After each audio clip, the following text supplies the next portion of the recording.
Hello everyone, welcome back to the channel. Last lecture में हमने जो कहानी है वो कहाँ पर खत्म करी थी? कैम्बर पे। और वो किस बातों पे डिपेंड करता है? इस बातों पे डिपेंड करता है कि टाइप ऑफ रेनफॉल कैसी है, टाइप ऑफ हमारा जो पेवमेंट है वो किससे बना है, इन बातों पे डिपेंड करता है। इस पे हमने बेसिस पे टेबल देखी थी। अभी हम पहला पॉइंट ये डिस्कस करने वाले हैं, जो मैक्सिमम डायमेंशन होती है रोड व्हीकल की, उनको देखेंगे। तो अगर मैक्सिमम विड्थ की बात करें, मैक्सिमम विड्थ जो हमारे व्हीकल की जो मैक्सिमम विड्थ है वो कितनी देखने को मिलती है हमारा, उसकी बात करें तो ये होता है हमारा 2.44 मीटर। वेल, वहीं पे अगर हम मैक्सिमम हाइट की बात करते हैं, अगर हमने यहाँ पे मैक्सिमम विड्थ देखा है तो मैक्सिमम हाइट भी देखना पड़ेगा। व्हीकल का मैक्सिमम हाइट कितना रहता है? अगर हम बात करें सिंगल डेकर की बात करते हैं, तो सिंगल डेकर में व्हीकल का हाइट होता है हमारा 3.8 मीटर। वहीं पे अगर हम डबल डेकर की बात करते हैं, तो हमें डबल डेकर में जो व्हीकल की हाइट देखने को मिलती है वो है 4.75 मीटर। तो ये याद रखना है, मैक्सिमम विड्थ जो व्हीकल का है वो है 2.44 मीटर।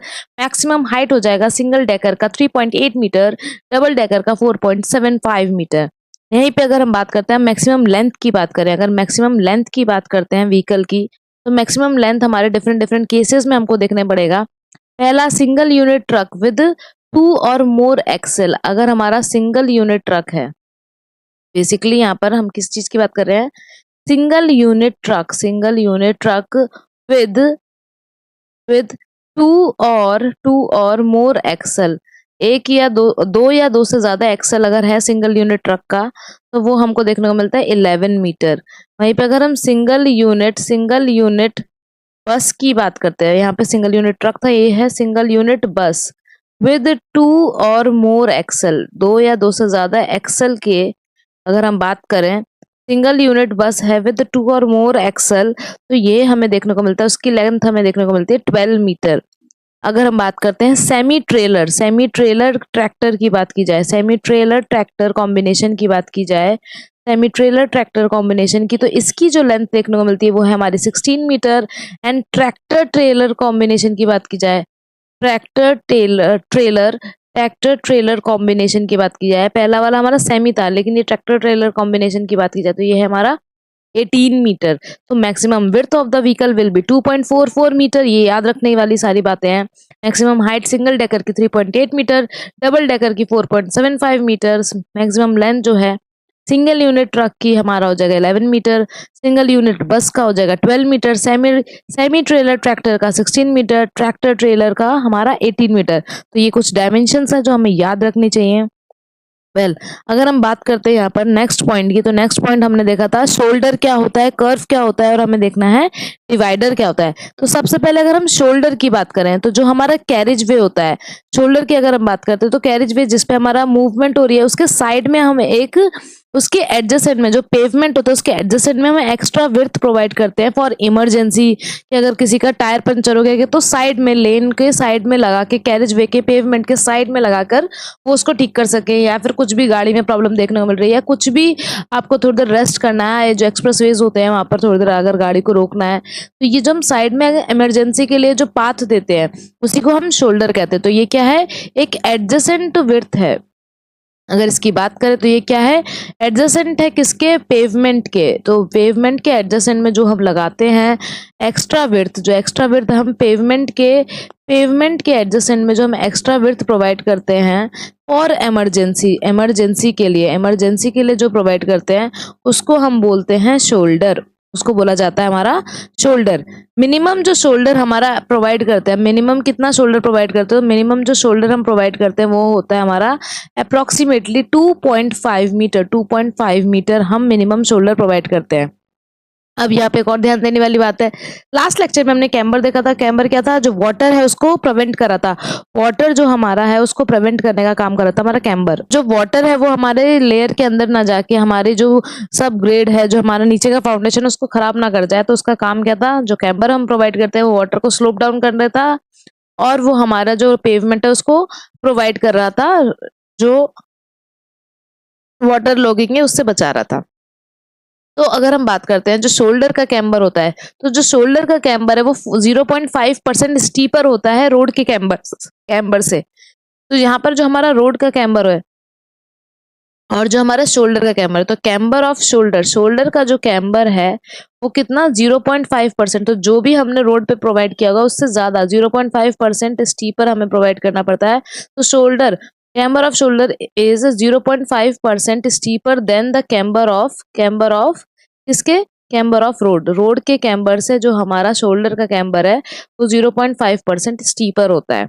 वहीं पर अगर हम बात करते हैं, नेक्स्ट है हमारा शोल्डर के बाद अगर हम डिस्कस करें तो शोल्डर के बाद आता है हमारा कर्व।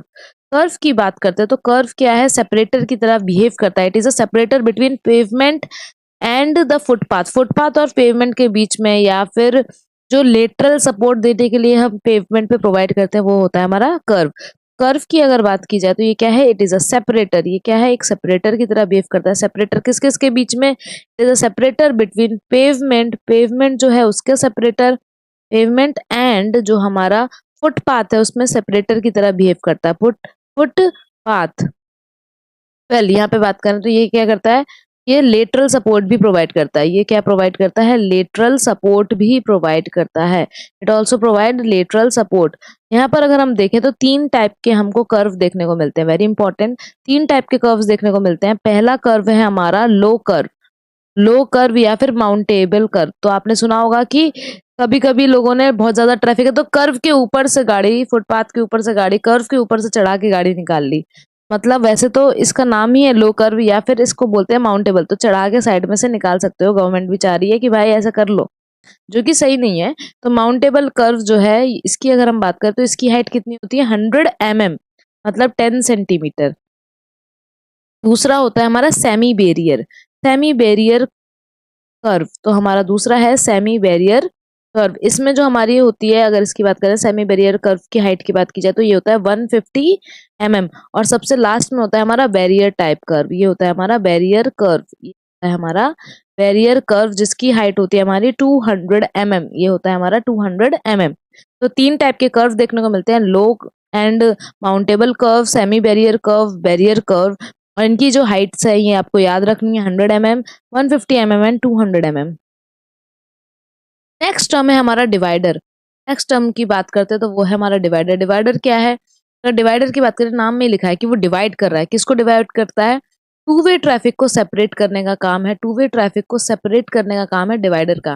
तो divider is basically separating two way traffic, two way traffic को सेपरेट करने का काम है डिवाइडर का। दूसरा, अगर जो हमारी व्हीकल है, यहाँ पर बीच में डिवाइडर लगा है, तो व्हीकल एक यहाँ से जा रहा है, रात में एक व्हीकल यहाँ से आ रहा है, तो यहाँ से भी हेडलाइट से जो लाइट आएगी और यहाँ से जो हेडलाइट से लाइट आएगी, ये दोनों लाइट एक दूसरे को बहुत ज्यादा, अगर सपोज ये सेम, अगर डिवाइडर नहीं होता, डिवाइडर नहीं होता तो एक कार यहाँ से जा रही है, एक कार यहाँ से आ रही है, हो सकता है एक कार यहाँ से ही आ जाती, डिवाइडर नहीं होता तो यहाँ से आ रही है, तो क्या होता है कि यहाँ पर रात में जो लाइट है वो एक दूसरे की कार पे बहुत ज्यादा फ्लैश करती है, तो ग्लेयरिंग इफेक्ट कहते हैं इसे। ग्लेयरिंग इफेक्ट को अवॉइड करने के लिए, ग्लेयरिंग इफेक्ट को, तो आराम से एक्सीडेंट होने के चांसेस कम हो जाते हैं।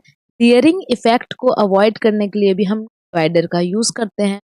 वेल वहीं पे अगर हम बात करें हेड ऑन कॉलिजन, जो हमारा हेड ऑन कॉलिजन होता है वो भी अवॉइड करने के लिए, कि गाड़ी से गाड़ी, सामने से गाड़ी आ रही है और टकराने से बचाने में कौन हेल्प करता है, हेड ऑन कॉलिजन से कौन बचा सकता है, हमारा डिवाइडर। तो divider is also used for avoiding head on collision. Next term जो हमें समझना है वो है स्टॉप साइट डिस्टेंस या स्टॉपिंग साइट डिस्टेंस, तो इसको बोलते हैं हम SSD, इसको बोला जाता है स्टॉपिंग साइट डिस्टेंस। वैसे तो यहाँ पर क्या पूछा जाता है, स्टॉपिंग साइट डिस्टेंस वो डिस्टेंस है जब आपने कोई व्हीकल, आप व्हीकल है, इसको बहुत ही बेहतरीन लेवल से चिंटू के एग्जाम्पल से समझाते हैं। तो अगर हम बात करें यहाँ पर, तो ये हमारा रोड है और यहाँ पे एक व्हीकल में आप बैठे हैं, चिंटू बैठा है, व्हीकल बैठा है। चिंटू ने यहाँ पे पिंकी को देखा, तो उसने क्या किया, उसने जब पिंकी को दिखा, तो पिंकी क्या है, उसके जो पूरा रास्ता है, जो उसकी दिल है, उसमें ये ऑब्स्ट्रक्शन का काम कर रहा है, तो ये व्हीकल उसमें वो चले जा रहा है। तो जब चिंटू ने पिंकी को देखा तो उसने क्या सोचा कि यार क्या करूं, ब्रेक लगाऊं कि कट करके निकाल लूं। तो ये जो सोचा, पहली बात तो ये क्या होता है, इसमें पूरा लगाते हैं पीव थ्योरी।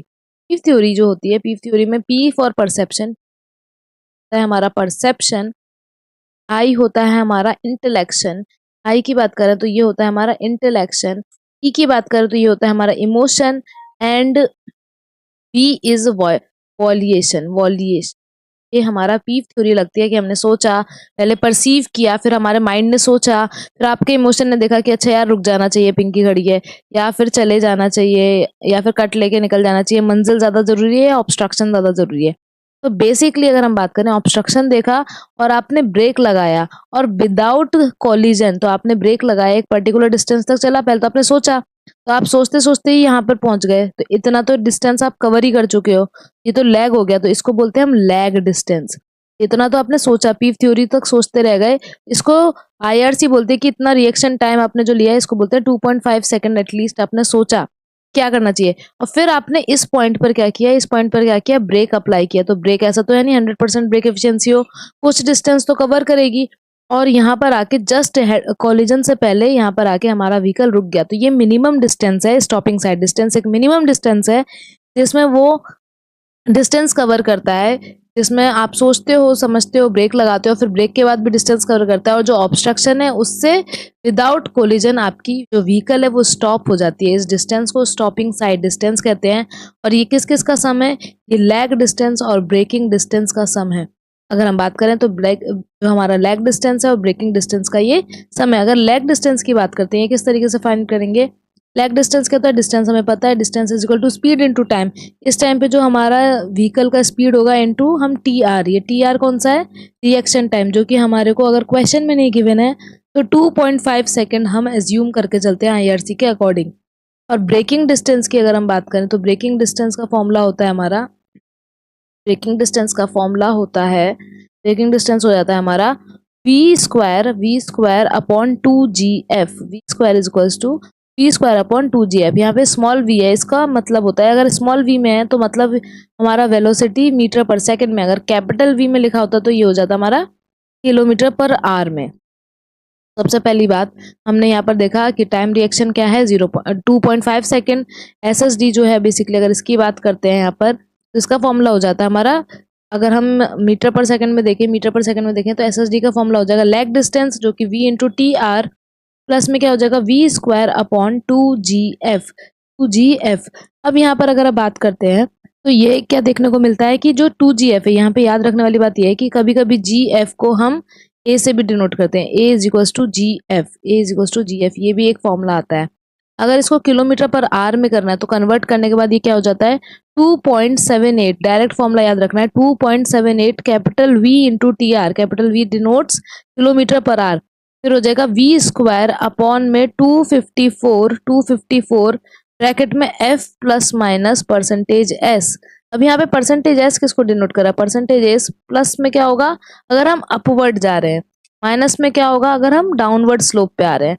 तो प्लस में क्या हो जाता है हमारा अपवर्ड स्लोप, और माइनस में हमारा s में क्या डिनोट करता है, माइनस डिनोट करता है हमारा डिसेंडिंग ग्रेडियंट। तो s क्या डिनोट कर रहा है हमारा, अगर हम यहाँ पे देखें, अगर हमें s भी गिवन है तो s हमारा डिनोट करता है, s डिनोट करता है ग्रेडियंट। हम प्लस कब लेते हैं, जब अपवर्ड ग्रेडियंट हो, और माइनस s कब लेते हैं, जब हमारा डाउनवर्ड ग्रेडियंट हो। यहाँ पर हमारा कैसा ग्रेडियंट हो, डाउनवर्ड ग्रेडियंट हो। तो ये हमारा अपवर्ड एंड डाउनवर्ड ग्रेडियंट हो गया, एसएसडी का ये फॉर्मूला होता है। अगर हम यहाँ पे बात करें तो हमें कुछ चीजें देखनी है। अगर ये सिंगल लेन है, डायरेक्ट अगर हम देखें यहाँ पे ऐसे सिंगल लेन है, तो सिंगल लेन पे क्या होगा, व्हीकल यहाँ से आ रहा है, यहाँ से आ रहा है, तो दोनों व्हीकल का मुझे इस व्हीकल के लिए भी एसएसडी देखना पड़ेगा, उस व्हीकल के लिए भी एसएसडी देखना पड़ेगा। तो जब सिंगल लेन हो और टू वे हो, सिंगल लेन हो और क्या हो, डिवाइडर ना हो, बीच में टू वे हो, तो इसमें एसएसडी क्या हो जाता है, एसएसडी हो जाएगा SSD1 एक व्हीकल का प्लस SSD2 दूसरे व्हीकल का, इन दोनों का सम हमारा टोटल SSD होगा। लेकिन वहीं पे अगर हम बात करें, हमारा जो व्हीकल है, अगर हमारा जो व्हीकल है यहाँ पर अगर हम बात करते हैं, तो हमारा जो व्हीकल है, व्हीकल हमारा कैसा है, अगर हमारा टू लेन टू वे है, अगर मैं बात करूं यहाँ पे टू लेन टू वे है, मतलब यहाँ पे टू लेन है और टू वे है, इधर से जा रहा है और इधर से जा रहा है, तो इस केस में क्या होगा, एसएसडी, इसकी एसएसडी अपनी, इसकी एसएसडी अपनी, तो इसका कोई लेना देना नहीं है, तो SSD is equals to SSD1 के इक्वल ही होगा।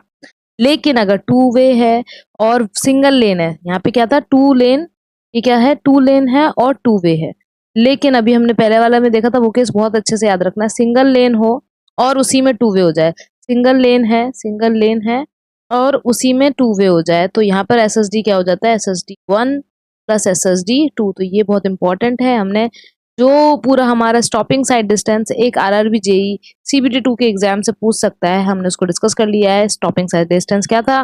Minimum side distance on a highway driver can stop a vehicle without any collision. तो जो चिंटू है वो पिंकी को देख के गाड़ी को रोक सके उससे कोलाइड करने से पहले। तो कोलाइड करने से पहले जब वो गाड़ी रोक लेता है तो उस डिस्टेंस को हम स्टॉपिंग साइड डिस्टेंस कहते हैं। और ये किसका सम है? लैग डिस्टेंस का, जो सोचने में टाइम लगा पीव थ्योरी के अकॉर्डिंग, और फिर ब्रेक लगाने के बाद जब कार रुकी, तो जो हमारा कार को ब्रेक लगाने के बाद जो ब्रेकिंग डिस्टेंस है, इन दोनों को हम जब ऐड करते हैं तो हमें स्टॉपिंग साइड डिस्टेंस मिलती है। आई होप आप लोगों को यहाँ तक समझ में आया होगा। नेक्स्ट लेक्चर में हम ओवरटेकिंग साइड डिस्टेंस से भी डिस्कस करने वाले हैं, और एक और लेक्चर हमारा चल रहा है, अगर आपने वो पुराने लेक्चर नहीं देखे हैं तो JEE लेवल के PYQ क्यूज भी सॉल्व कर रहे हैं, उन पे भी हमारी playlist daily by daily update हो रही है, जरूर जाके देखिएगा, मिस मत करिएगा। Thank you so much for watching, like and subscribe our channel.